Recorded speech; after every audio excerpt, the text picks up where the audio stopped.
You ought to have an electric time control on your restroom. So after a certain number of minutes go by, 14 and a half, let's say, the door doesn't open, the timer goes off and the door is blown off its hinges. Meaning to say there's a fat lady in a watermelon print dress that's been on your commode for 40 minutes. She slipped in right as I was pulling up. She hadn't come out.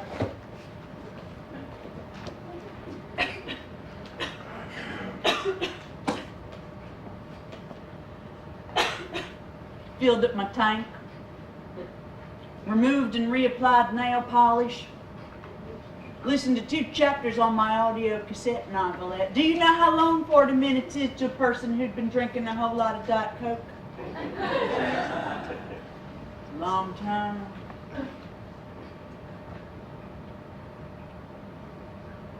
I think she might be dead by now. Committed suicide, or maybe just something natural happened to her on account of her being so fat. You want some coffee? Where do you learn to offer a cup of coffee to a person who needs to use the restroom? It's a coffee shop. Here.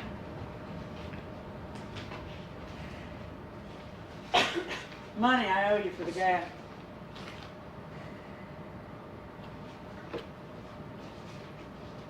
Got any Danish?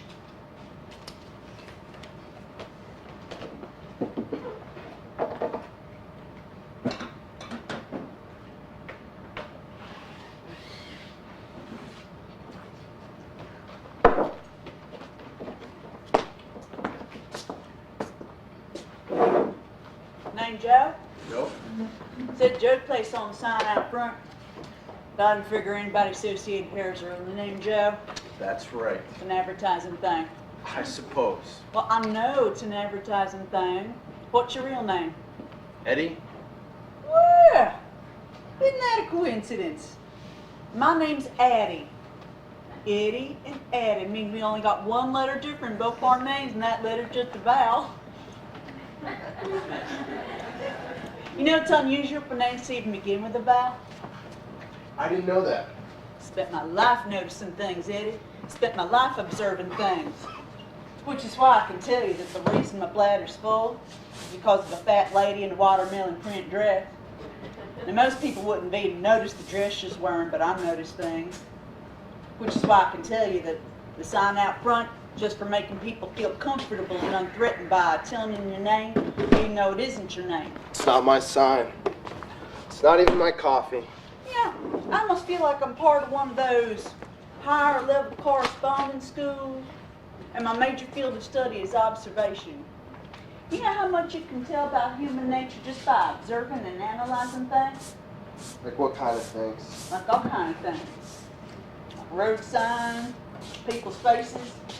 In fact, I saw a lit up sign a few years back. It was all dingy looking with a picture of a beat up trailer home and this sad looking guy wearing torn up blue jeans. You know what it said? It said, even you have options. You know what it was selling? Blue jeans. Eddie, sign don't make you want to buy no blue jeans. Now, picture it in your mind now. What was it advertising? I don't know. The lottery. Buying a lottery ticket. Why couldn't it be blue jeans? Well, because I thought about it for 660 miles, and I have both a thorough understanding of advertising and a great deal of knowledge about what kind of options people got. Now, billboards that tell you a whole lot about a place in just that split second takes you glance up to the side of the road. Now, for instance, you've seen those signs about buckling up children in car seats. Now, when you see one of those, it means that you're in a community that places a high value on life. And that's not something all communities really care about.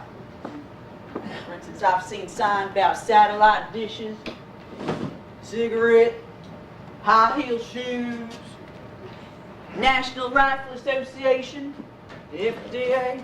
In fact, once there was something as disgusting as an umbilical cord right out in the middle of the highway, as if somebody's thinking I didn't have anything better to look at. Shoot. The next gas station isn't for 140 miles. You think you have enough fuel to make it there? I already had a bunch. I just stopped off Harris's. I could use your restroom on account of all that Diet Coke I drink. You sell Diet Coke? Nope.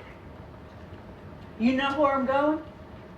I'm not the one with the degree in observation. Everywhere. Now you notice I didn't say anywhere. And I suppose you realize you're gonna need a lot more than that in fuel to go everywhere? I'm doing this since I've been 15, honey. I know how much gas I need. You know how I make my money? Observing things? That's exactly right. I'm a consultant.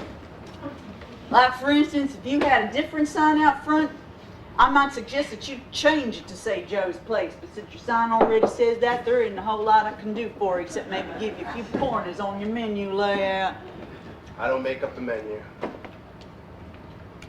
I bet you the change that you owe me after I pay $1 for that Danish, that there is a single cot in the back room and not one other person within local telephone calling range. I'll even bet you that you don't get a salary, just hourly, without benefits or pension plan. You only need a pension plan if you expect to retire. You expect to work the rest of your life? Nothing wrong with working. I don't say there's anything wrong with it. It's just some people don't like working. Take, for example, that fat lady. I bet you she got a union card for being a telephone operator. Every time she oversleep, boom, that's it. She don't go back. Are you gonna eat this Danish?